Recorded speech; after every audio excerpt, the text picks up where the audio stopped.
কোনগুলিকে মারতে এসেছো তোমরা? সেইগুলি তো কবে মরে গেছে। এইগুলিকে মারার জন্য এত লোকের দরকার নেই। ব্যাস একজন এসে চুপচাপ ওকে মেরে চলে যাও, ওকে জাগিও না।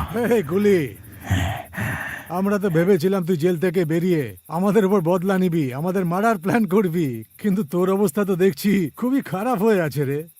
কি রে গুলি, তুই তো একটা নিষ্প্রাণ মেয়েকে নিয়ে এদিক ওদিক ঘুরে বেড়াচ্ছিস। তোর যা বলার আমাকে বল, কাটতে চাইলে তুই আমায় কেটে ফেল,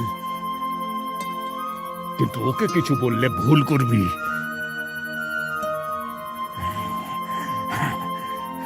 তো আমার স্ত্রী,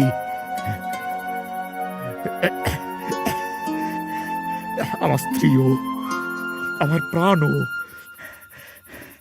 আমায় বদলে দেওয়া দেবীও।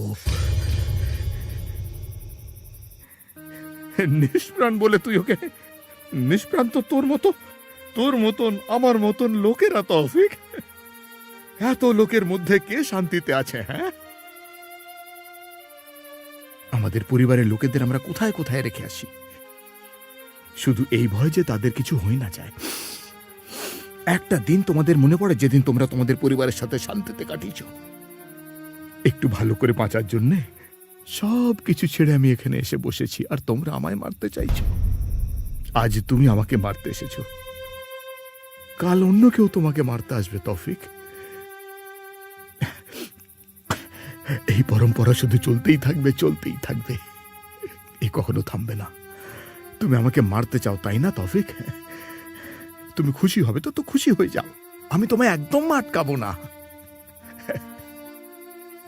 এক মিনিট, শুধু একে ডিস্টার্ব করো না।